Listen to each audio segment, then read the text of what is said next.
Give you a brief sense of background on Marty Evans, as she has known far and wide. She, some years ago, studied here in this area where she earned a master's degree in international affairs at Fletcher School at Tufts. She's also studied at the National War College in Washington, the Naval War College in Newport, all of which suggests, of course, that she did have a military career. She spent 29 years in the United States Navy and rose to the rank of Admiral. One of the few women to gain that rank. Had many prestigious posts along the way. And she was, for a while, Chief Executive Officer, or Chief Executive of the Naval Postgraduate School in Monterey, California, that some of you are probably familiar with. And then she led an effort to restructure their educational efforts there, and then became Chief of Staff at the U.S. Naval Academy in Annapolis. So she is more than familiar with the instructional side of the Navy as well as the command side. She's had a variety of command positions in the Navy. Leaving the Navy, she assumed the top staff position of Girl Scouts of the USA. And during her time there with the Girl Scouts, membership increased to nearly 1 million, the highest in the organization's history. You may recall that the Girl Scouts has been the home of a number of people who have been significant leaders and have written and thought about leadership in the past. And it's been an excellent organization. She was recruited from there to come to the Red Cross. Those of you who follow the Red Cross, the Kennedy School has been engaged with executive training programs with the Red Cross led by Mark Moore for some time. And a variety of managers have come in here on a periodic basis, and Mark indeed became an informal counselor to the Red Cross as they went through periods of transition. They had what was considered a bumpy road. Some would consider it an extremely bumpy road before Marty Evans came there. They had turnover at the top, but more than that, the Red Cross became extraordinarily controversial, as you'll recall, during the 9/11 period and just after. And it was an organization in need of a strong, effective, respected leader. The board, I was familiar with this search, and the board spent some months trying to find exactly the right person. And they now believe they have succeeded far beyond their dreams. Marty Evans has been there for 18 months at the Red Cross. She has been rebuilding the organization, which it needed, putting it on a firm new path. And it's in that context that we welcome you here today. Thank you, Marty Evans, for coming, and we look forward to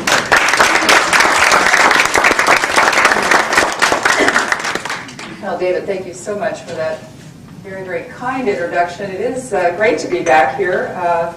I really haven't been back on the campus since I left in 1977, so I have a rather dated memory, but in my 2020 hindsight, it was fabulous to be in the Boston academic community and to be part of this community of scholars. That's an aspirational comment from my perspective. It was here I decided I was not going to be a scholar for life, but rather try to be a practitioner. And I do appreciate the opportunity to talk about the American Red Cross, and I'll talk a little bit about the sector in general, some of the issues and challenges that we face. I'm going to touch on some leadership thoughts that I formulated over the years, and hopefully we'll have at least talked at some point in my comments about something of interest to you and save a lot of time for your comments back, your suggestions. There's nobody in the country who doesn't have a suggestion for how Red Cross can do their job better, so I welcome yours. I'm sure they'll be quite thoughtful, and I mean that seriously. The Red Cross is your organization. Under the whole concept of 501c3s, which is what we are under the IRS code, we exist and get special tax advantages because of the relationship we have with the public. That is, we are expected to provide service to the public. Unlike some nonprofits, we have some actual designated roles and responsibilities that are contained in our congressional charter, as well as in certain national plans. So we are on the hook to deliver service to you. We do it partly because we have the obligation in the statutes, but we also do it because we are a humanitarian service organization and believe in the value of service.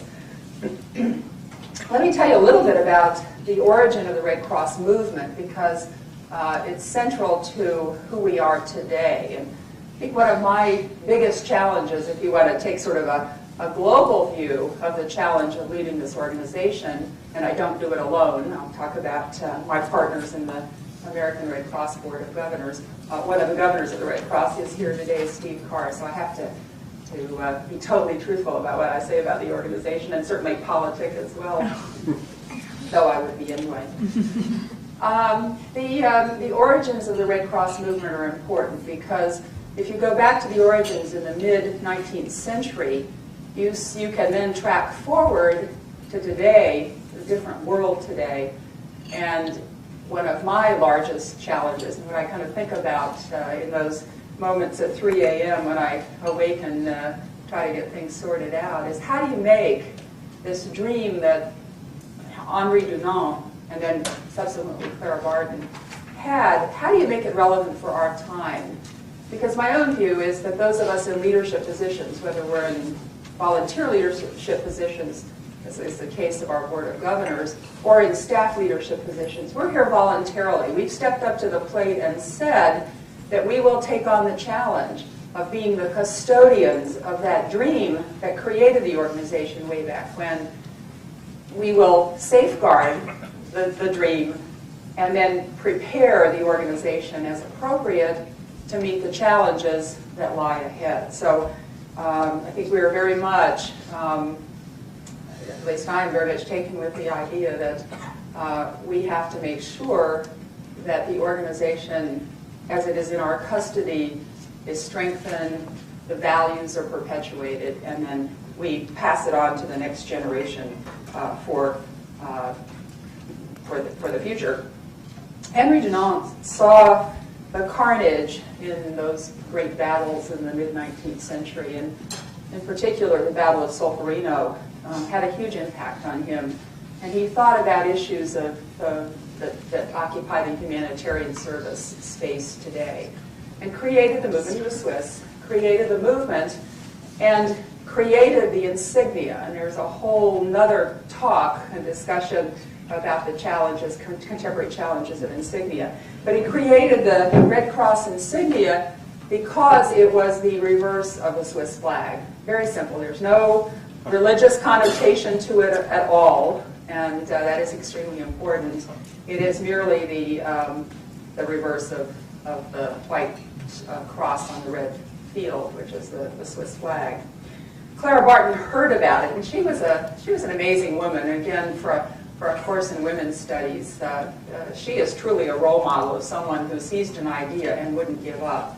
She had organized women on the Civil War battlefield, women of the North and the South both, to minister to the soldiers. And after the Civil War, she went to President Lincoln and said, it is really important that we help the families who were left behind know the fate of their loved ones. And so she led an effort to trace the whereabouts of about 20,000 soldiers and connect the information of what happened to them in the various Civil War battles back with their families. And that is the thread of the beginning of our refugee tracing part of the Red Cross mission that we have today. We were chartered in 1905 by the U.S. Congress, and we are one today of 180 national societies. 180 countries have national societies that are labeled either Red Cross, Red Crescent, or the third Magen David Adom, which is the Israeli case. We all subscribe, all of those societies subscribe to the 7 fundamental values of the Red Cross movement, which are humanity, impartiality, neutrality, independence, voluntary service, unity, and universality. And we are all federated in an organization called the International Federation of Red Cross and Red Crescent Societies, which is a Geneva-based organization. And they kind of do organization and roles and responsibilities with respect to providing humanitarian service around the world in places other than zones of conflict. Just to add an aside here, the issue of humanitarian service in zones of conflict is under the purview of another organization, not to be confused with the Federation, the International Committee of the Red Cross, which is a Swiss-based organization that is focused primarily on the observance of the Geneva Conventions. So we operate kind of in intersecting space. For example, the ICRC is concerned about humanitarian relief in Iraq, yet the Federation has organized the countries around in the area of the Middle East, as well as further afield, to provide additional resources into Iraq, humanitarian resources. So the American Red Cross has provided resources that will be funneled through, that are being funneled through the International Federation effort, which supports the International Committee's effort. So if you get all of that, you now know more than most people. And I'm constantly asked when the International Committee makes a pronouncement, get them to stop saying that the POWs in Guantanamo are not being treated appropriately. And I say, different organization. It's the International Committee of the Red Cross, not the American Red Cross. So today we are an organization composed of 1.2 million volunteers, the American Red Cross. We have 37,000 staff, and our revenues are right around $3.5 billion with a B. Revenues and expenses are approximately the same. Approximately. There's another issue I'll get into, is the fundraising issue. So what are our mission areas? What do we do with that revenue? $3.5 billion in revenue. Well, first of all, I think most people, and our public opinion polls show, most people have a pretty clear picture of the American Red Cross in one of two spheres. One is disaster response. Anytime you see a hurricane, fire, flood, tornado, fill in the blank, you will see American Red Cross, for the people that wear the vests or the shirts or the jackets with a big red cross on them. We are not technically a first responder. We are with the first responders. It's a subtle distinction, but we are not police, fire, EMS. But in well-organized efforts involving the Red Cross, we get the call at the same time, and we go in for two purposes. One, to support the victims of a single-family house fire, for example, and also to support the first responders. And so if you look at some of the significant law enforcement efforts, when we had the snipers in Washington, D.C. 2 years ago, every time there was a shooting, the American Red Cross responded because there was an investigatory effort that in some cases went on for 8, 10, 12 hours.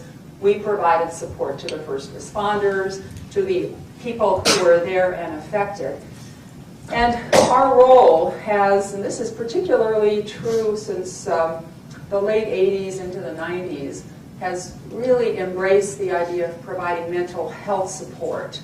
The Loma Prieta earthquake in San Francisco, I think, was really the big leap in terms of appreciating how important it was to not only provide food, clothing, and shelter as an immediate emergency response, but also to provide for the psychosocial aspect of the situation. So we have expanded significantly mental health support. And in the case of the sniper responses, for example, we mobilized clinical social workers and other mental health volunteers in order to provide a pretty significant mental health effort. And at the same time, we pushed a lot of courses, training into schools. We have a wonderful course called Facing Fear for young people. And so we were actually in overdrive trying to get that course through the DC and Northern Virginia, Maryland schools to help kids K through 12 cope with a pretty radical change in their lives as long as the snipers were there. So that kind of gives you a range of the disaster response. 9/11, we provided 55,000 Red Cross volunteers on the 3 9/11 sites, Pennsylvania, New York, and DC. We are continuing today to provide support to people that were either victims, family members, or first responders in that effort. We respond to roughly 70,000 disasters a year. And that includes single-family house fires all the way up to 50,000 people we supported during Hurricane Isabel. An interesting range of organizational challenges when you talk about that single-family house fire at 2 in the morning versus a 7-state operation that Hurricane Isabel, or the wildfires in Southern California, 4,000 families out of their homes, and we provided services and support to that effort. And that was interesting because we were opening shelters and closing them as the wind shifted, and we had to relocate the shelters out of harm's way, so that was a big challenge. Recognizing that the better people are prepared for disaster, the easier the response, relatively speaking, the easier the response will be, we have assumed in recent years a greater and greater role in disaster preparation. And so the big focus today is a program that we call Together We Prepare. How can individuals, families, workplaces, schools be better prepared for the range of disasters? It's interesting that as we've created the Department of Homeland Security, and FEMA has ramped up their efforts, and you're all, I'm sure, familiar with how big a challenge that has been. We see a tremendous amount of effort on the preparedness side going to the first responder communities, the states, the local governments, and all of that. As we saw in the top-off exercise last May, which involved Seattle, Chicago, Vancouver, in a bioterrorist and radiological event, two different scenarios, it kind of stops. The planning and the exercising stops after the public agencies are involved. But if you look at those scenarios and future scenarios, they're actually being developed right now, you will see enormous challenges in the months and years ahead to deal with the civil population. So that whole issue of mass care, when you talk about a radiological or a biological incident, is a huge looming challenge that we're working with Homeland Security just to even characterize the kind of effort that will be required. Things like decontamination. How do you decontaminate 50 or 100,000 people in a major urban area? Just the logistics of that. Where do you get the clothes you put them in? And how do you stage it? And all kinds of major logistics questions. And I don't think we can underestimate in the disaster preparedness scenario preparing for the terror of the terror. Right now, if you know that the tornado has gone through, your house was not in the pathway, you're kind of okay with that. You feel sad about the victims and you may want to help, but you feel okay. Your life is going to go on. But think about the anthrax scares and how that really terrorized, or the sniper. I mean, there is that sort of secondary thing, the big mental health challenge of the rest of the population. A radiological event in Seattle, what about the terror of the terror in New York City? How does Red Cross provide mental health support to the population in New York City when the event's happening in Seattle? That's what the challenge we see. I haven't even mentioned the word blood, but I will tell you that looms large on my daily schedule. We collect 7.2 million units of blood a year. Each unit of blood can save up to 3 lives, so you can do the arithmetic. It's a huge, huge effort, highly regulated, just like a drug company. The FDA is, I love the way we do it in this country. We pay the FDA to come in and find the problems and regulate us. So there's a certain irony about that situation. The American Red Cross has been under a consent decree with the FDA since 1992, all having to do with the safety of the blood supply. Blood has never been safer than it is today, but we can still make some improvements. And so the Red Cross has massive, massive capital investment required to improve our manufacturing and handling of blood. But it is, I underscore, it is still the safest blood supply on the planet. Every single month, it seems, we have an emerging threat to the blood supply. I've been here just about a little over 18 months, and we've had West Nile. No test existed when the first West Nile case was discovered. Today, every unit of blood is tested for West Nile. we have SARS, we have Chagas, we have a whole host of diseases that are out there. And it's always an issue about how we can further expand and extend our testing, our discovery of the epidemiological factors that relate to who could be at risk, and then how to defer those people from donating blood. Only about 60% of the population today, March the 2nd, is even eligible to give blood. It's because of diseases, travel, behavioral history, whatever. So 60% are eligible and only about 5% give blood. And we need more people to give blood more often, because the demand for blood and blood products with chemotherapy and so on, there is no substitute for blood. And this kind of idea that we hold out that we're going to have a blood substitute any day of the week. We are developing some products, the industry is developing some products that will be a short-term kind of carryover, but there is no substitute on the horizon for a product that does as much, as long as the different components of blood, whether it's platelets, plasma, or any of the factors, or the biggie red blood cells. We are 47% of the nation's blood supply, and as a result, it is the only nationwide system. The next largest supplier is an 8% operation that is really just in a few states.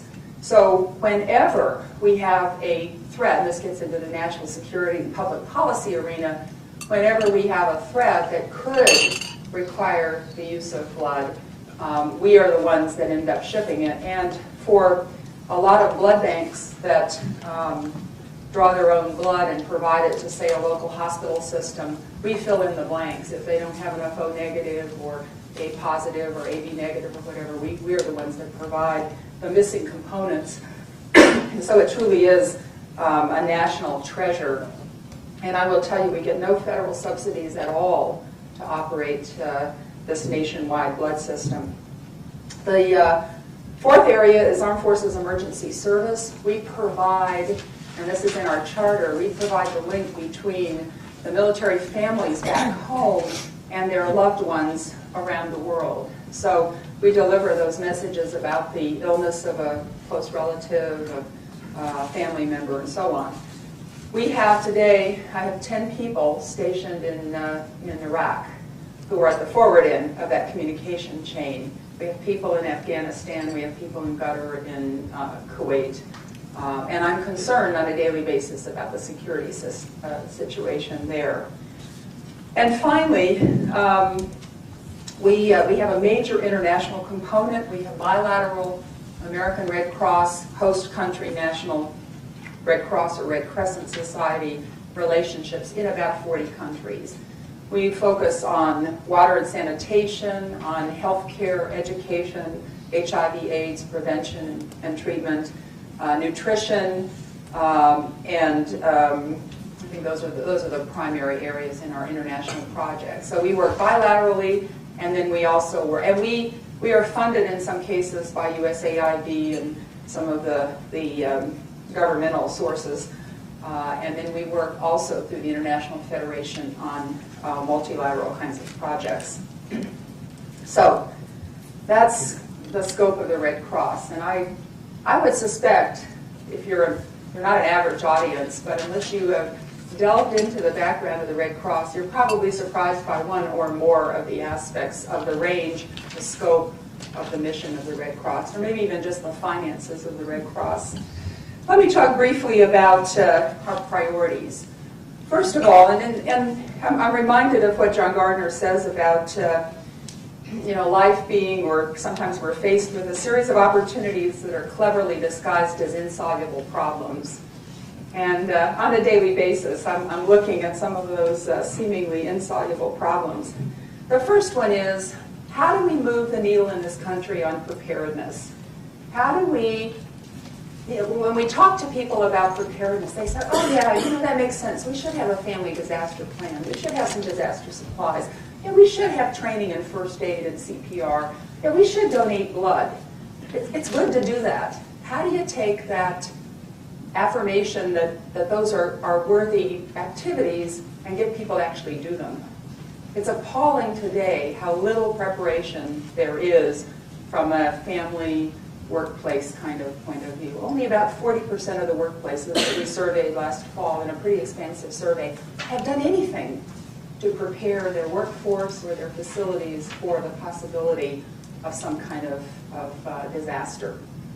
Only 40%. I mean, 60% have done nothing. A similar number, about 38% of people, when questioned, knew that their kids' schools had a disaster plan. Only just a little more than a third, so roughly 2/3 were clueless about what their kids' schools planned to do if there was any kind of a disaster. They probably have plans, but the parents didn't know about it. So how do we get people to actually take some steps?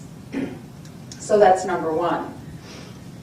How do we respond better in the face of disasters? And this gets to David's comment in the introduction about some of the heat that the Red Cross took. One of the things I found when I came to Red Cross, and I did some focus groups with 9/11 victims and survivors, nobody is ungrateful for what the Red Cross does. You know, if you say, are you satisfied with the fact that the Red Cross provided you emergency support? The answer is almost universally yes. But as I listened to what people told me about that support, I found out that it was a paperwork nightmare, that we just didn't have systems and processes that made it smooth, that honored the pain that the family members were going through and having to tell their story. And then when you add the fact that we're the leading agency, and I would say that we are actually assigned by the federal government to be the lead on providing mass care. But there are other players there. And in New York, there were roughly 15 other organizations that were also there with resources and help for the victims and the survivors. But guess what? Those victims and survivors had to tell their story up to 15 times for each different agency. And I found that appalling, that there was no effort for some kind of a common intake process. So we put those people who need our services, desperately need our services, we put them through all kinds of torture to get those services. So how do we improve and enhance not just the Red Cross's handling of those situations, but also the whole sector? And I will tell you that while in my dreams we would cooperate more, it is a real uphill challenge because, you know, we're all in this space trying to get resources and so on. So there's a lot of skepticism, I think, about the ability for the nonprofit sector to really cooperate. We're making progress. Next is how to recruit a new generation of supporters to the Red Cross. When you talk to World War II veterans who were in Europe on the front, they got the Red Cross packages. They have warm memories of Red Cross and the support, direct support. We're losing that generation of supporters. We also have active Red Cross clubs among youth. But somehow between the youth and the mature generation, we lose our volunteers and we lose our supporters. This is what you find in every organization. It's what we dealt with at Girl Scouts. How do you capture the few moments that person who's in their early work career, who's raising a family, who's doing all of those things? Maybe elder care is a factor in there. How do you capture their time? How do you compete for their resources? How do you get them to stop long enough every 2 months to donate that unit of blood? It only takes about 45 minutes to an hour, but they don't have that hour and we don't make it easy for them. And how do you recruit in your next generation of supporters the diversity that this country represents? My view is that if we are going to be effective at a disaster site, we've got to be multilingual, we've got to be culturally aware, we've got to have appropriate food for the religious preferences, and all of those things. How do we build that into our system and make it normal? Red Cross is not there yet, and we have a lot of work to do on that. And finally, and this is the one that I think looms largest from the stewardship point of view, how do we modernize the systems and processes? When I went to my first disaster, which was in last fall, a year ago, down on the Gulf Coast, I saw people filling out white paper NCR forms. They were filling out forms with satellite communications and computers, laptop computers. We should have had it all wired and on computers and so on. We're not there yet, and we have a tremendous investment to make. The American Red Cross is one 501c3 organization, single organization, unlike Girl Scouts, for example, where every Girl Scout council across the country is its own independently chartered, has its own status. But I can't get financial statements from our affiliates for about 2 months after the end of the quarter, because our 900 affiliates have to roll those their data up and send it, and then we have to piece it together like a patchwork quilt. Unbelievable. So if somebody says, how did you do last month in fundraising? I don't know. Don't have the data. So the way we do it is we dial for information. We send out a fax form and say, send back and tell us this piece of data or that piece of data. It is mind-numbing. You're probably saying, well, why don't you just fix it? Well, I'll get into that constituency issues. It's also very expensive. We've got to make some decisions in this day and age. Okay, let me tell you briefly the challenges of leading this organization, my personal challenges, and they're not necessarily in order. Lest you think this isn't the best job in the world, I'll say up front it is, and I'll talk about that towards the end. I love it. But it's kind of the reality of what we deal with on a daily basis. First of all, it's a challenge of multiple constituencies. I have a board of governors. They are wonderful people, every single one of them. But I have 50 of them. Now, if you look at most corporate boards, at least that I'm familiar with, 10, 11 is kind of the max number. So I have 50 people. And what's really different, I think, when you compare it to corporate boards, is every single person is fired by the passion, that vision of the founder, Clara's vision about providing humanitarian service. And so every single governor has not only the passion, which is really important, has a lot of experience. 30 of our governors come from Red Cross chapters, so they've had the first-hand in the field experience. 12 are at-large members, 8 are appointed by the President of the U.S. and consist of the usual suspects: the Secretary of Health and Human Services, the Secretary of Education, Secretary of Veterans Affairs. So those cabinet secretaries are the 8. But each one has a point of view about what the Red Cross should do and what the Red Cross should be. And the management of those relationships consumes, in the nonprofit sector, significantly more organizational time and energy than in the for-profit sector. And it's really, it's partly just the sheer numbers, the 50 versus, say, 10 in the corporate sector. But it's the programmatic focus that I think is different. I'm on a corporate board. I'm on the Mavis Department Stores board. And I wouldn't even think of calling the chairman and say, I was in Filene's the other day, and I really didn't like the choice of the pink suits. I think you should buy more green suits for the spring. It's not the role of the board. But in the nonprofit sector, you get, and then this is not unique in the Red Cross, you get a lot of rudder orders from people, rudder orders, like tactical direction. Sometimes try to purge that Navy language. You get a lot of rudder orders from people because they want their programs preserved and protected. And another aspect that doesn't just relate to the board is that once you get a program in place, let's say you get a grant to do Meals on Wheels, it develops a volunteer constituency, because most of our work is done by volunteers with some staff support. It develops a constituency, the grant runs out, you're stuck with the program because you can't just cancel a program. Great difficulty in the sector across the board canceling a program. I have 900 chapters, and they are also constituents. 900 chapters, plus or minus, with their own local boards. And believe you me, if at any day of the week, 451 of those chapters are dissatisfied with the national headquarters, we're in big time trouble. So I feel it's not unlike being on a continuous political campaign to enlist our local chapters in the dream. They pay my salary. They are assessed a fee to be part of the Red Cross, and that is a component of the national operating budget. So I am very mindful that while ultimately I have a lot of authority and control over them, I exercise it very, very carefully. Because if I get a certain number or critical mass going in a different direction, that causes a lot of trouble. Another constituency is the federal government. And that's been very interesting as we watch the metamorphosis of Homeland Security and FEMA and all of that. They want us there, yet we're not full partners in a sense.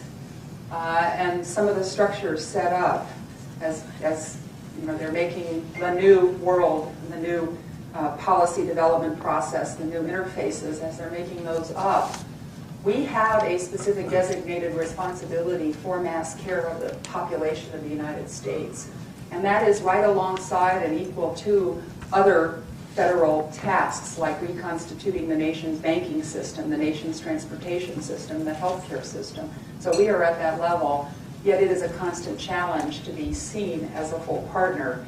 And oh, by the way, we don't get automatic federal funding. We don't get to submit our budget request every year for the appropriation process.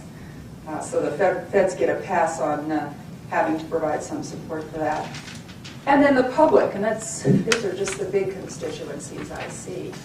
At any point in time, you can see the 9/11 issues rise up again when the public gets concerned about something.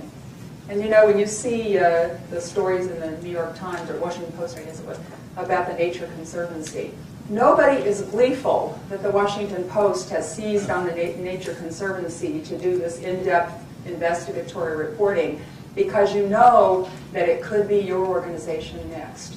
And I was heartened by a 20th Century Fund study done well after 9/11 that concludes that the Red Cross got a really rotten deal from the media in terms of 9/11. There were issues, we fixed the problem, we got no credit for fixing the problem. And when I came on the scene a year later, that was still the continuing refrain, your 9/11 problems, the lack of trust. We watch very, very carefully our trust figures with the public. We survey every 3 months, and we watch those numbers, not only the absolute numbers, but also the numbers in relation to other nonprofits. And we see ourselves with heart, cancer, Boy Scouts, Girl Scouts, the big ones that you might expect. And I want to tell you, in our last survey, we were the #1. So, but you know that's fragile. It's only as good as the last issue that the public has with the Red Cross. And it's hard these days, I think, to maintain trust in a world that's much more cynical, with the Enrons and the Tycos and the United Ways and the 9/11s, and all of that is cumulative. And you add to that this mania to regulate, and the whole issue on the table now is whether Eliot Spitzer in New York is going to get some kind of Sarbanes-Oxley-like regulation on the nonprofit sector. We have chosen to adopt as many of the requirements as we can, but with the financial reporting systems, it's a little bit hard to do things, particularly the 404. Another challenge is how we can make sure we actually accomplish something that is specific and measurable. Because in our sector, we have not yet gotten to the point where we routinely measure results. We do a lot of things the way we've always done them, but we're not as agile about changing the tactics, the strategy to change the results. It's a lot harder to do that in our sector. And as I mentioned, we've got an awful lot of results that we need to accomplish because a whole range of different entities and people, individuals, are depending on us. And finally, the whole equation of scarce resources and many tasks. It's no secret that after 9/11, with the economy, with some of the other issues, donations to the whole sector dropped off. And in our particular case, we're a third rung in the priority of people's donations. People give to their churches and religious organizations. They give to their schools. You know, we have a warm feeling for our institutions, particularly undergraduate. and then we give to general community causes, and the Red Cross fits there. So we have found, again from surveys, that people want to give to the Red Cross, but with the recession and so on, that they have felt some constraints on doing that. So how do you make sure that you are doing the most you can with the diminished income stream? And we face that along with all kinds of other people. Another aspect of our resource scarcity is the consent decree. We are making massive investments over the next number of years in new blood programmatic activities, whether it's IT, capital projects for facilities, and so on. It's an enormous investment, $600 million in the next 8 years for new blood processing centers to provide that half of the nation's blood supply. And then just the general business modernization challenges. How do you modernize a business that is so high touch? And how do you tell volunteers that you don't want them sitting there with the white paper forms and they say, well, if you make me do it on a computer, I won't have that same personal, emotional interaction with our victims, with our disaster victims. So it's not just modernizing the business systems and processes and all of the culture change that attends with something like that. It's also the whole nature of what we do and how you can make a case among your constituents, those volunteers, that this is something that we have to do. Okay, let me just segue quickly, because I do want to leave some time, into some leadership lessons that, or some observations that I have shared with other organizations. One is, you cannot overestimate how much the organization reflects the shadow of the leader. There is no second persona there who is providing as much impact and influence on the nature of the organization as the leader. And in the nonprofit arena, I think there's always a push-pull, because you kind of have two leaders. You have the chair of the board, and you also have the staff leader. And so you have got to be very careful and adept and adroit at balancing those roles off of each other. You get back what you reflect. And I will tell you, every day I'm aware of the fact that when I get up in the morning, if I don't push the energy into the organization, there's a gap there. There are other people in the organization who are energetic and pushing for change and pushing it forward. But if I stop in my role, the whole organization, it's like a system. I see it in my mind's eye as a system of systems. And somebody's got to keep those gears moving. And they can slow down. The leader casts the ethical tone at the top. And there are areas that I focus my particular time and attention on.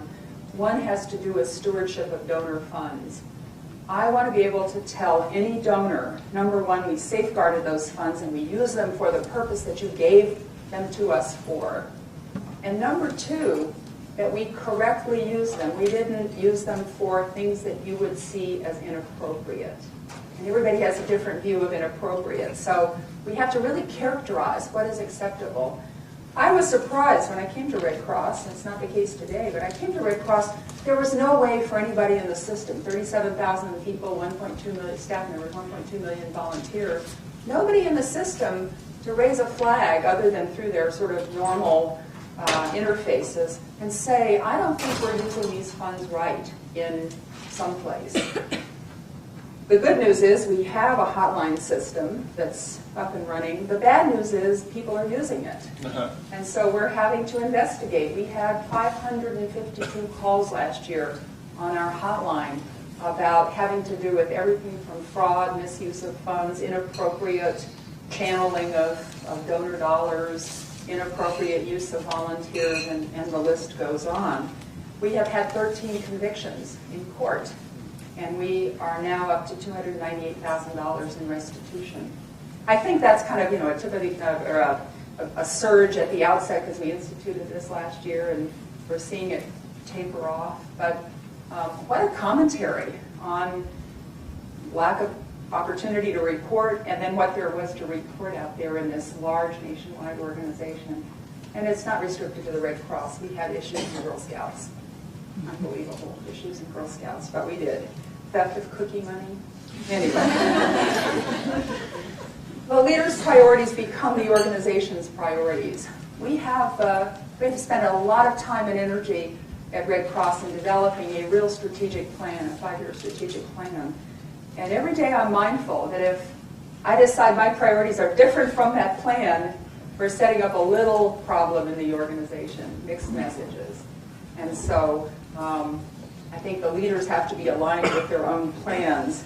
And it's very important, I think, that when somebody comes into an organization, that they work early on to set out some very specific things with respect to what are we going to accomplish, and then act on that same thing. Leaders must believe in the possibilities and give hope. I think from John Gardner, that is the seminal concept that he ever developed was the idea of the function of a leader is to give hope. I have to tell you, any day of the week, there are reasons why the leader of this organization would pack up and say, hey, I'm going to let somebody else do it, whether it's a disaster for which we don't have adequate disaster relief funding, it's another missive from the FDA about our problems there, it's an international situation that when we were trying to get some resources into Iran, the problems we had getting through the Treasury and the Foreign Assets Control Office and so on. You know, you just say, what's the point here? But there is a possibility of actually getting some of these things accomplished. And the leader has to help people who are laboring every day on the fine detail of those different activities see that it is possible. And I'm always reminded of Walt Disney, who said, apparently, just remember this whole thing was started by a mouse. And, you know, think about the possibilities. Who would have thought we could send 55,000 volunteers to 9/11 sites and keep that effort going for the better part of 10 months? It's pretty amazing. The best preparation, I think, for positions such as mine are diverse experiences. There is no one career path. I mean, look at Elizabeth Dole and look at me. Two totally different career paths. But the difference, or the commonality, is diversity in the different kinds of things that we did. When I was a naval officer, I found myself with a hapless task of being appointed in the darkest days of the Navy, at least in the 90s, or the tailhook scandal, the aftermath of the tailhook scandal.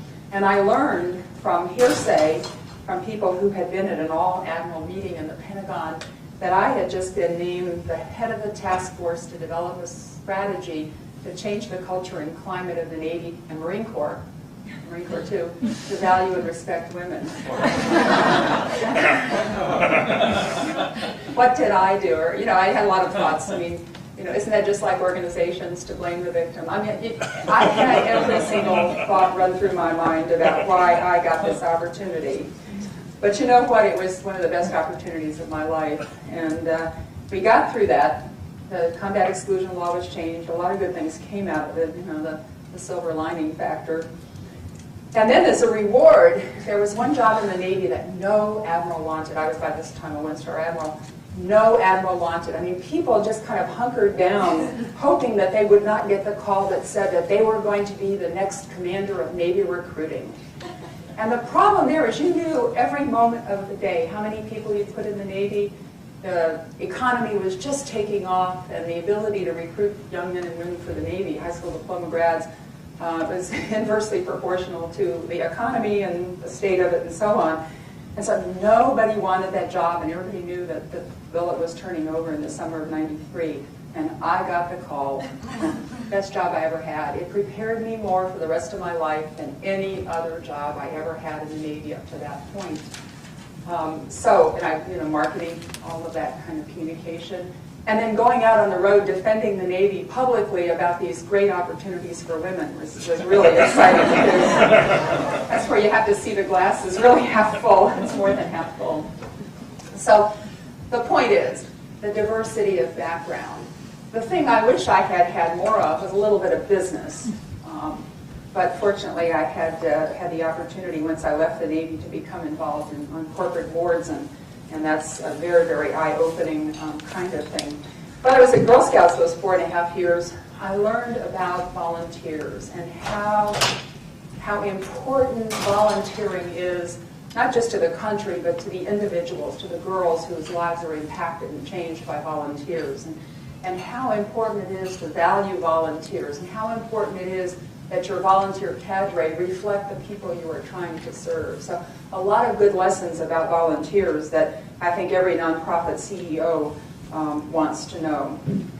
And an affirmation of the idea that if you don't know everything, and I'm the first to sign up for that side of the equation, you need to surround yourself by experts. And fortunately at Red Cross, I have had a great opportunity, because so many positions were unfilled when I got there, to recruit some incredible expertise, whether it's our CFO, our general counsel, our chief operating officer.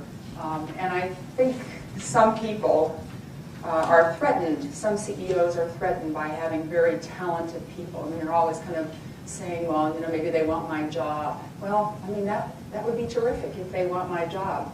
I had an experience once when I was in a plane at 41,000 feet and we lost oxygen. And it was a small plane, Navy plane, and they couldn't get my mask down. And so I started experiencing hypoxia.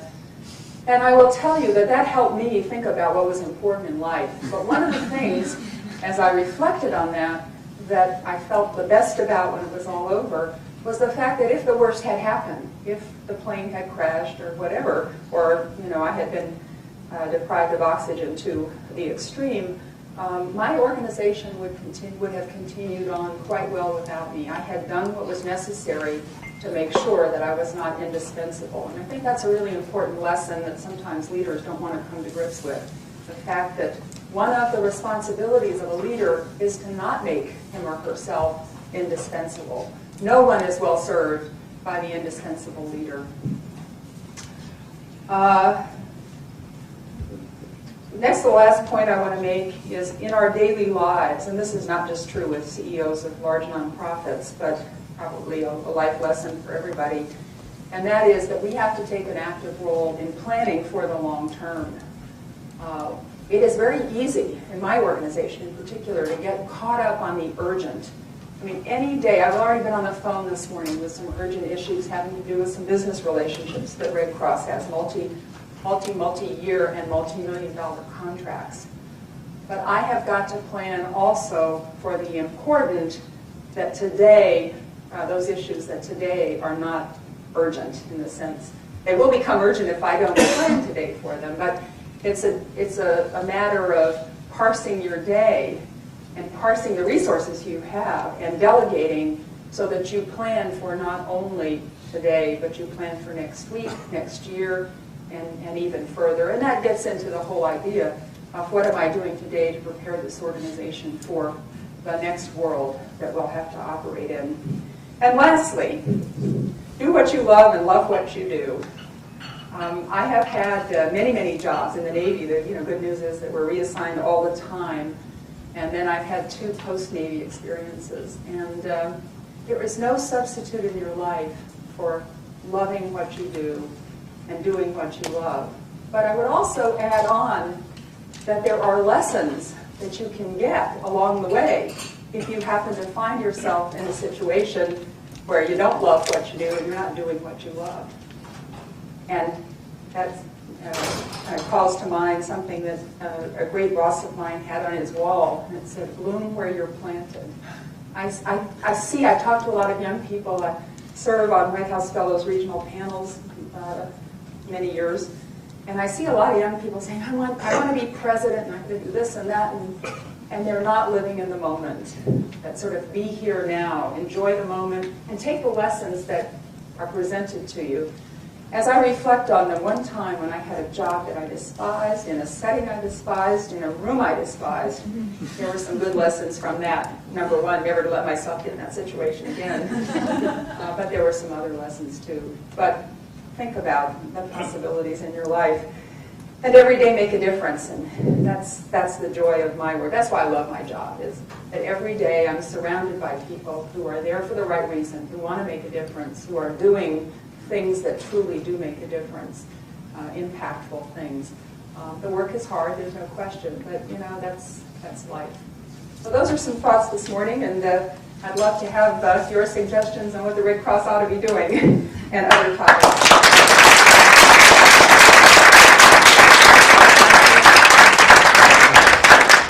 The floor is open. And Ira Jackson. Fabulous talk. Thanks. Learned a lot, including the fact that as a donor I can give up to 6 times a year. I didn't know that. No, actually 8 times a year. Every 56 days, or if you're giving platelets, you can Okay, do that's it double my more than once a annual week. commitment, so I'll try to honor it. Have a needle outside, Ira. Yeah. As daunting as the responsibilities and priorities are that you articulated, mine's a fairly functional question. You didn't mention that at least in one jurisdiction, I think this one, the American Red Cross focuses on immigrant populations and is the principal and primary source of teaching English as a second language. And I wonder if that illustrates both the wonderfulness of the organization and its multiplicity, and also this daunting challenge of staying focused on mission when there are so many missions and so many needs. Yeah, you touched on an issue, a question that I tried to bring real clarity to in our strategic planning process, which involves 6,000 Red Crossers extended over a several-month period. And that is, if you take our mission official language, it's to prepare for and respond to disasters and other life-threatening emergencies. Under the last category, life-threatening emergencies, I mean, you can drive many fleets of trucks through that phrase, that opening.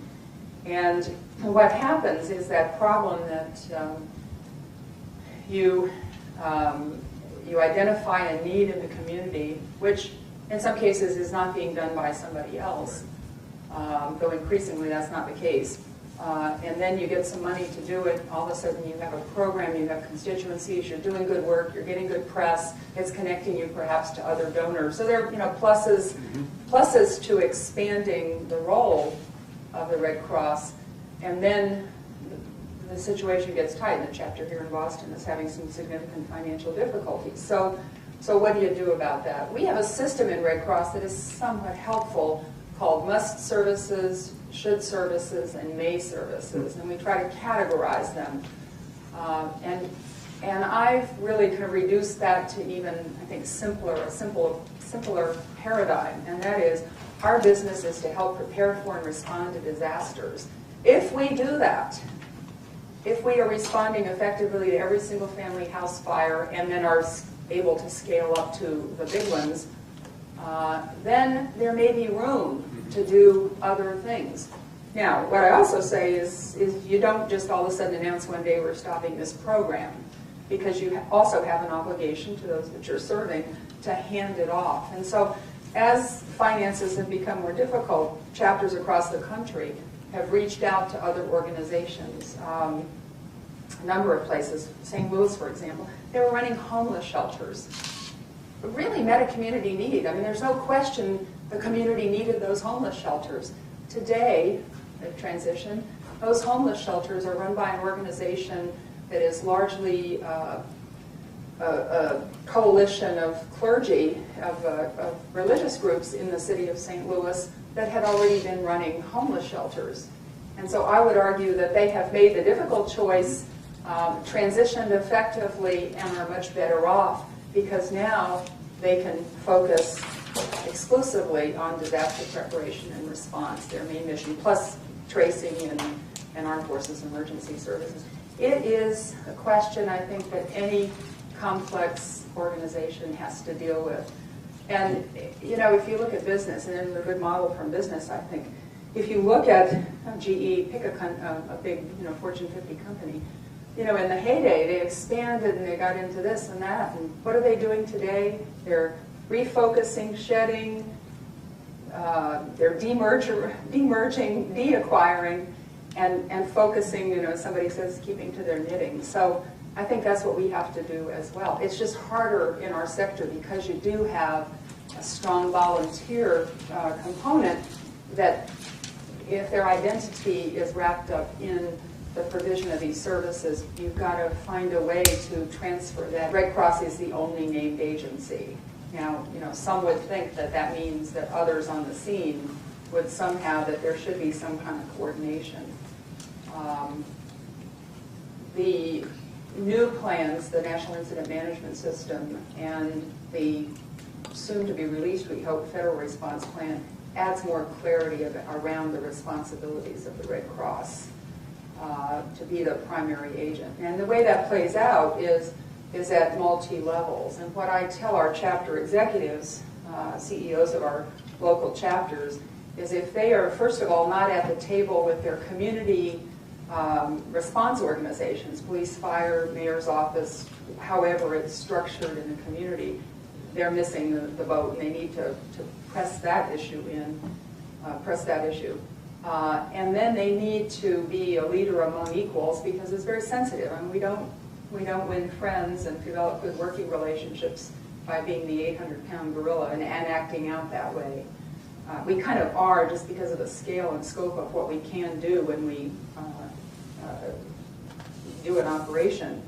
But we can't forget that those other organizations are important partners, and we can't do it. I mean, the fact of the matter is we can't do it alone. So we have to kind of walk that delicate line of being providing the leadership, and then at the same time welcoming and affirming the value of these partners that we need to enlist. We have worked very closely with United Way and Salvation Army and a host of other community organizations, the National Volunteers in Disasters, BOAD, and Safe Horizons, and some others, on a structure that creates that one portal for accessing the services of us all, so that if a victim comes to any one of the organizations, they would then give authorization or not to have their information shared with the other players in that response, and make it easier for the client. So we're actually working on some specific strategies, but it really, at the end of the day, on a daily basis, it depends on the good working relationships, community by community. We can't legislate or engineer it from just the national headquarters operation. Wonderful presentation. You've had some amazing experiences and successes changing organizational cultures, or using the naval metaphor, taking this battleship and turning it around. I was wondering if you could speak specifically to some of the lessons that you've learned in participating and leading some of those major efforts. I would say the first insight I got, I was back in, going back to 1986, after I had finished my first command tour in San Francisco. I was assigned to the Naval Academy, and at that point women had been there for 10 years as midshipmen, and I was a battalion officer, so I was one of 6 sort of assistant deans of student, for lack of a better analogy. I was responsible for the military training and well-being and all of that of 720 midshipmen, a 6th of the brigade of midshipmen, and was actually physically located in an office right in the berthing and the dormitory space of Bancroft Hall. And the first couple of weeks I was there, I was absolutely appalled. I could not believe, I thought I was at another planet. It was not the Navy I had known. I saw women being denigrated. I myself, for the first time in my career, I'd been in the Navy at that point about 18 years, I felt devalued. I mean, my colleagues, my peers, and the other 5 battalion officers, it was shocking. And immediately thought, or came to the conclusion, that by allowing this kind of attitude and the sort of environment to persist, that we would not be preparing young men and women for their roles in the fleet, because the fleet was really different at that point. It was a pretty good place to be if you were a woman, leaving aside the belay or tailhook issues. And so, I don't know what made me not immediately start going forward and saying, this is terrible. I was pretty low in the food chain there. I mean, to be perfectly honest, I was a commander, and you know, it wasn't even clear that anybody cared about what I thought.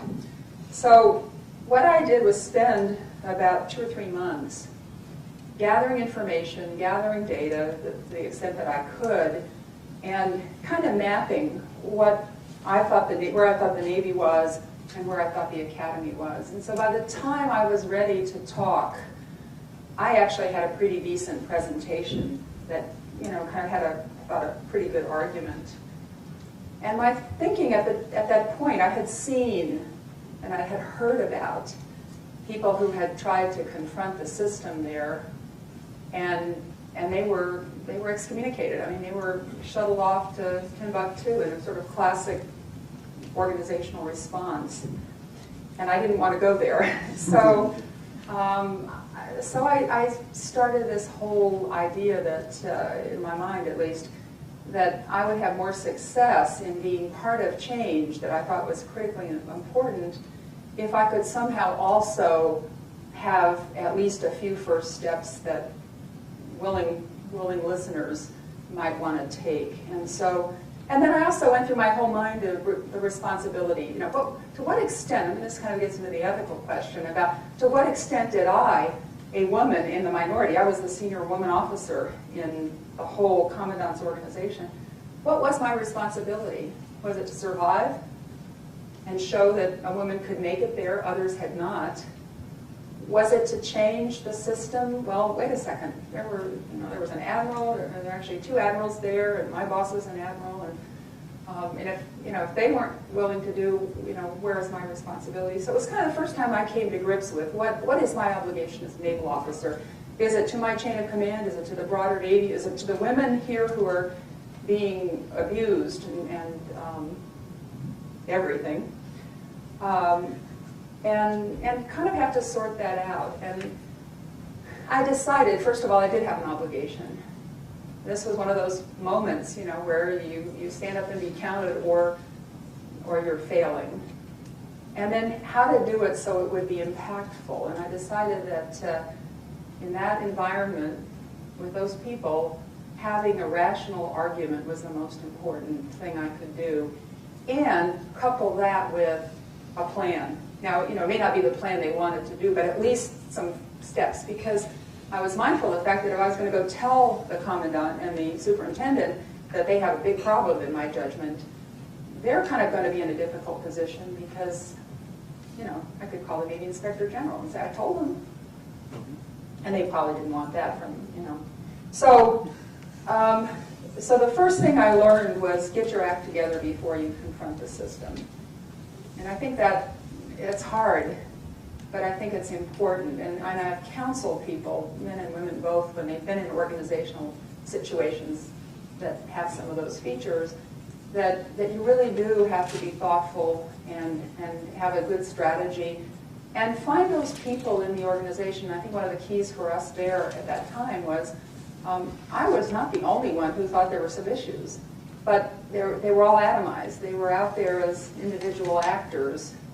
And it was amazing as the conversation happened over 3 months or so, how many people were also offended by things that were going on. So that was very helpful.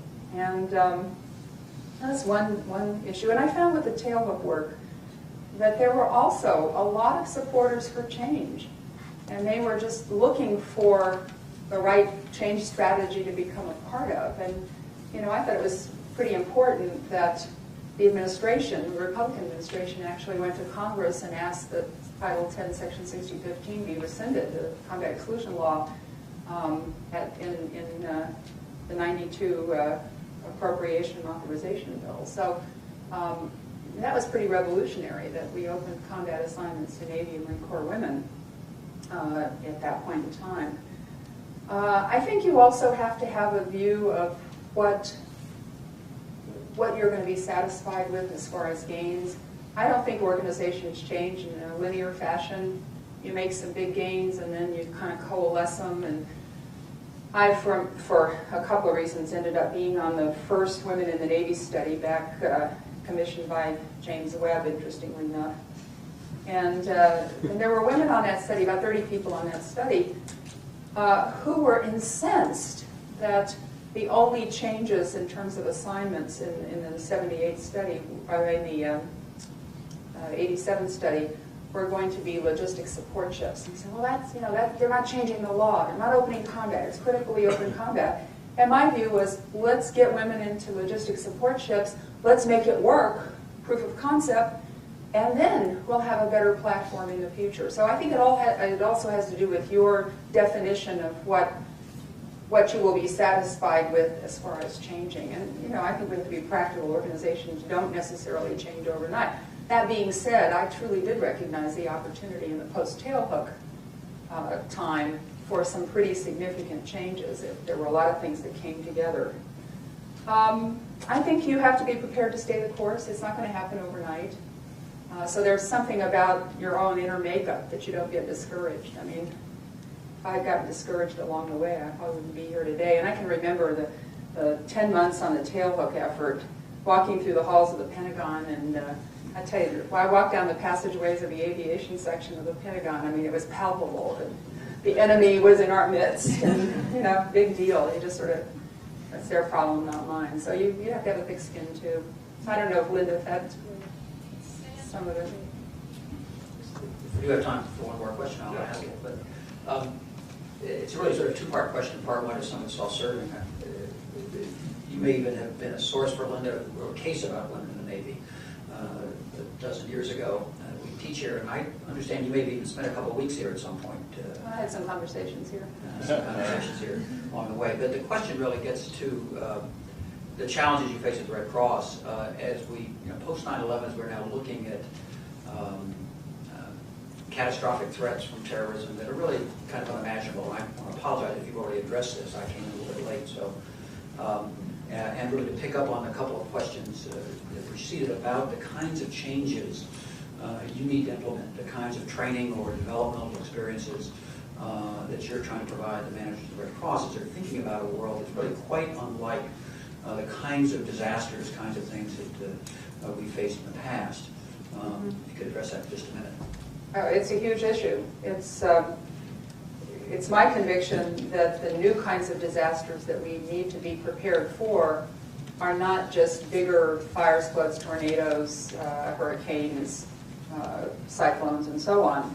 They are fundamentally different. And first of all, just the numbers of people. Now, Hurricane Isabel was 7 states, 50,000 people at one point. The highest number of people we actually physically had in shelters was 50,000 for a couple of days. That was spread out over a 7-state area. What concerns me the most are the urban incidents, New York City, Philadelphia, whatever, that are involve radiological and bioterrorism.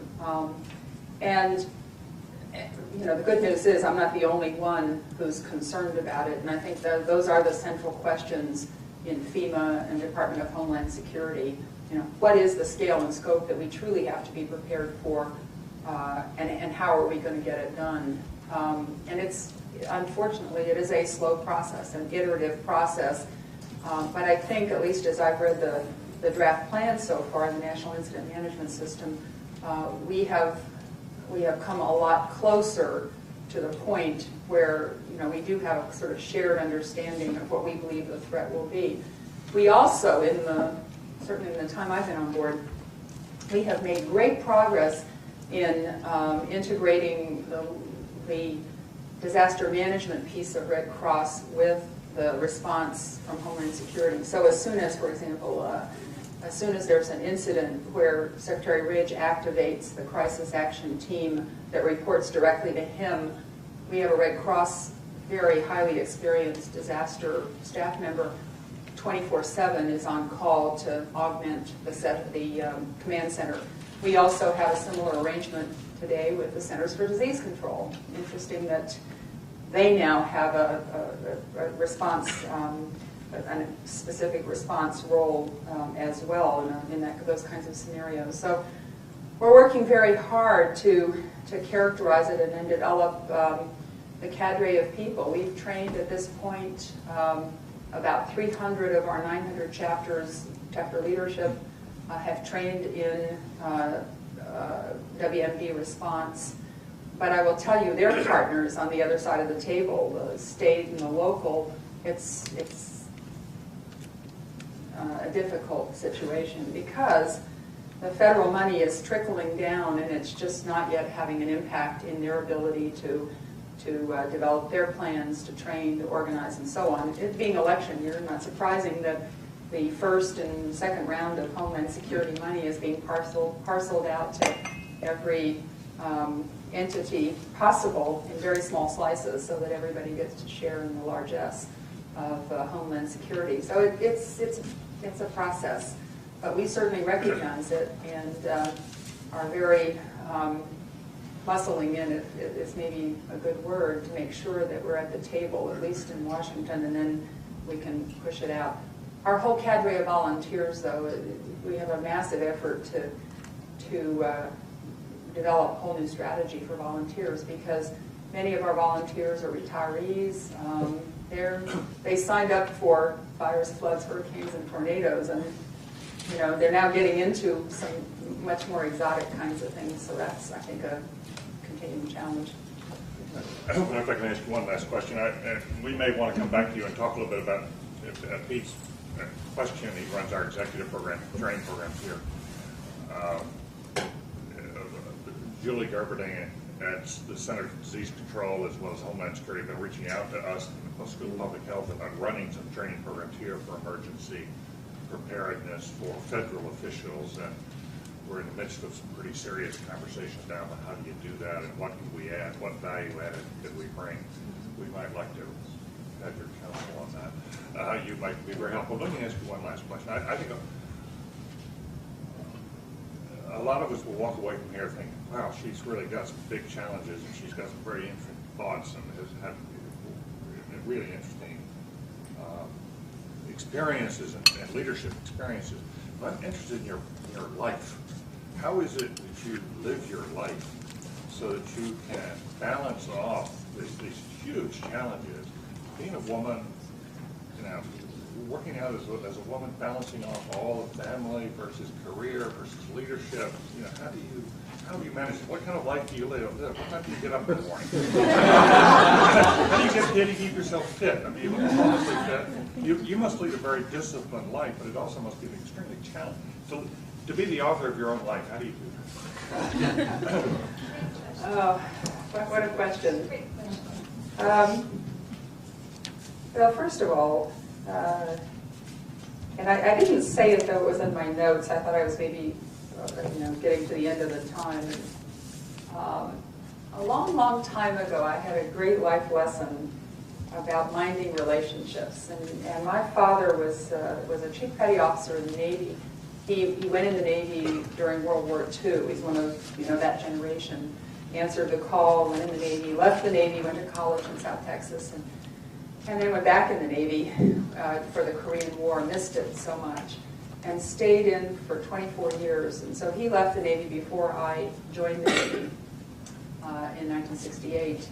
And about 3 or 4 days before I went off to Women Officer School, Officer Candidate School, I asked him, I said, Dad, do you ever miss the Navy? And he said, only about 2,500 times a day do I miss the Navy. And I realized that was his life, and he really, as I sort of reflected on his life, he didn't have any friends outside, and the Navy was his life.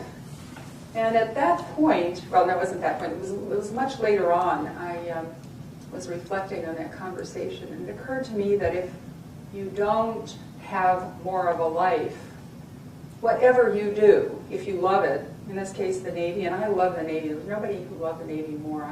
Those 29 plus years were the best years of my life, except now I have better years, but if you don't have more interest in what you do, and if you don't become, it's kind of the problem of admirals, senior admirals, they buy into this idea that they are the uniform they wear, and they don't have a richer or more fuller life because they don't take care of the other parts of their life.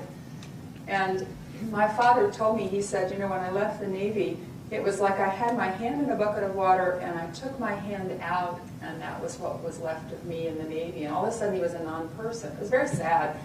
But the lesson there was if you don't worry about relationships, there's going to come a day when you hang it up, you hang the uniform up and you retire. And we've even seen movies about it, good movies about it. So the lesson I took away is that you really do have to, for your own long-term sanity, and I realize now for the short-term sanity, you have to have some relationships out there. And so along the way, I have worked on trying to at least maintain some relationships that in the really tough times have turned out to be quite sustaining for me. I didn't know that. I mean, I didn't say, well, I'm going to keep contact with people whose opinions I respect and that sort of thing. Because I want them around when I have trouble. But they've turned out to be those people I've gone to in those times. So I think that's one. I think the idea of a disciplined life, I mean, I don't make any apologies for having a certain amount of discipline in my life. The good news is I happen to have a fair amount of energy and I happen to have good health. Don't underestimate how important having good health is, and part of it begins with taking care of yourself. So that, I just try to plan in some exercise. As I've gotten older, I've also discovered the mind-body connection that I've got to have for my own defense and for the people around me. I have got to have some kind of emotional release. And if you look back over my extracurricular activities over most of my career, I bet every 2 or 3 years I have taken up some new thing. 1996, I decided to become a rollerblader. And I love to do that. 2 years ago, I decided to take up golf. This year, I'm actually into horseback riding. So I think you just have to plan, and I reject the excuse that I just don't have time. One last little incident happened that was very instructive for me and relates to taking time. When I was the executive officer of recruit training back in 1982 to 1984, 1982 to 84, back before cell phones, the technology wasn't there. My boss went on a 3-week driving tour of the States. I couldn't call him. And I was the second in command. Now I was the acting commander of this 24/7 kind of operation with young people that were doing all kinds of stuff, not adapting well to the Navy in some cases. And he went away for 3 weeks, and we ended up dealing with a liver transplant of a dependent of a chief's wife. We had a suicide of a recruit. I mean, all kinds of stuff happened. And I realized that that was the best thing he could have ever done, to let me try out the role. He had prepared me well. It was a good lesson.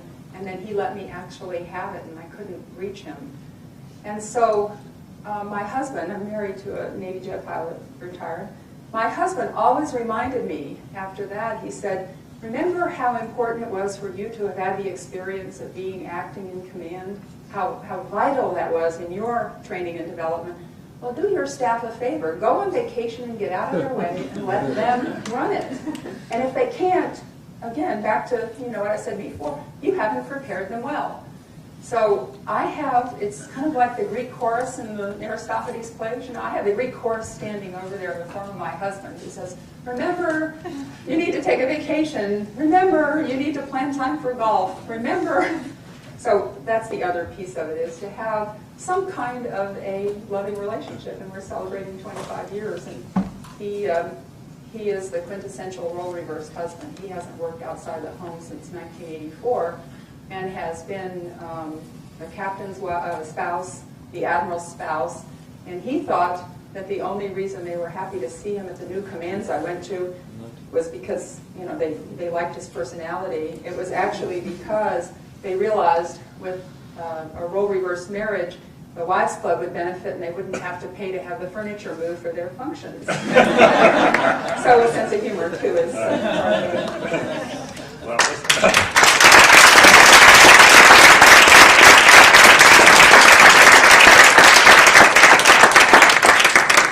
as we close here, I do want to say one word of thanks to Steve Carr for his family's commitment to this institution, the Kennedy School, the Carr Center. has been an enormously important part of this, and the Carr family has been very important. But Marty Evans, the day is yours.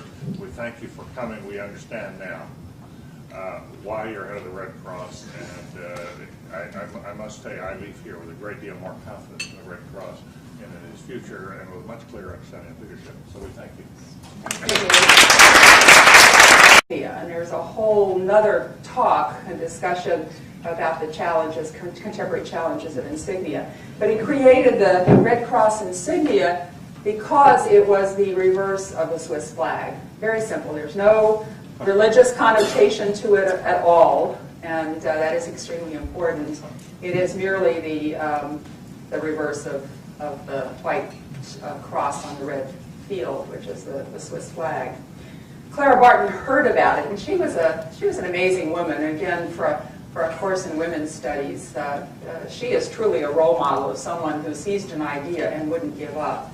She had organized women on the Civil War battlefield, women of the North and the South both, to minister to the soldiers. And after the Civil War, she went to President Lincoln and said, it is really important that we help the families who were left behind know the fate of their loved ones. And so she led an effort to trace the whereabouts of about 20,000 soldiers and connect the information of what happened to them in the various Civil War battles back with their families.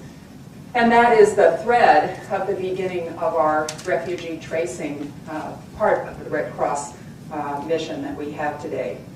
We were chartered in 1905 by the U.S. Congress, and we are one today of 180 national societies. 180 countries have national societies that are labeled either Red Cross, Red Crescent, or the third Magen David Adom, which is the Israeli case.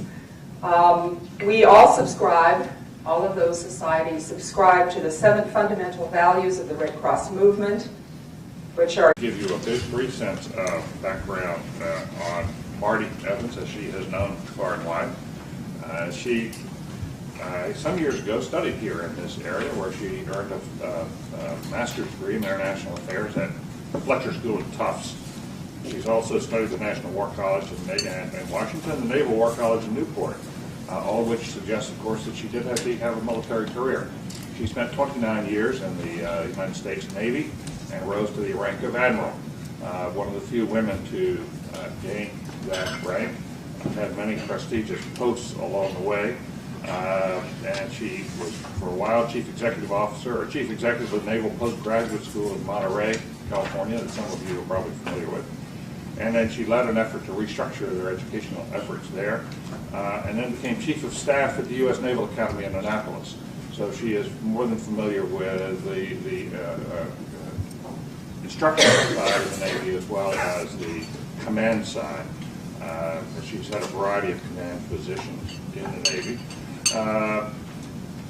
Leaving the Navy, she assumed the top staff position of Girl Scouts of the USA. And during her time there with the Girl Scouts, membership increased to nearly 1 million, the highest in the organization's history. You may recall that the Girl Scouts has been the home of a number of people who have been significant leaders and have written and thought about leadership in the past. And it's been an excellent organization.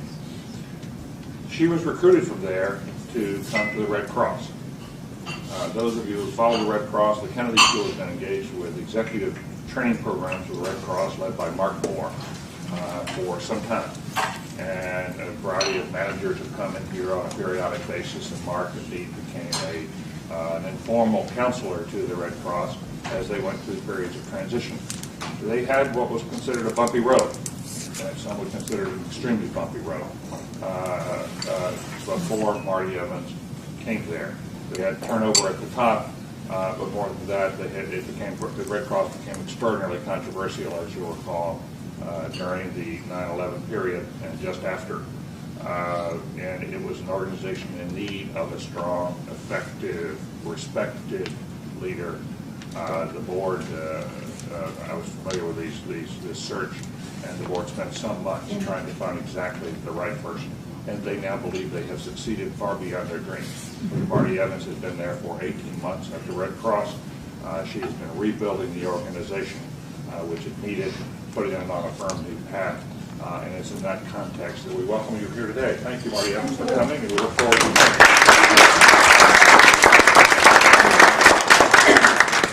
Well, David, thank you so much for that very, very kind introduction. It is great to be back here.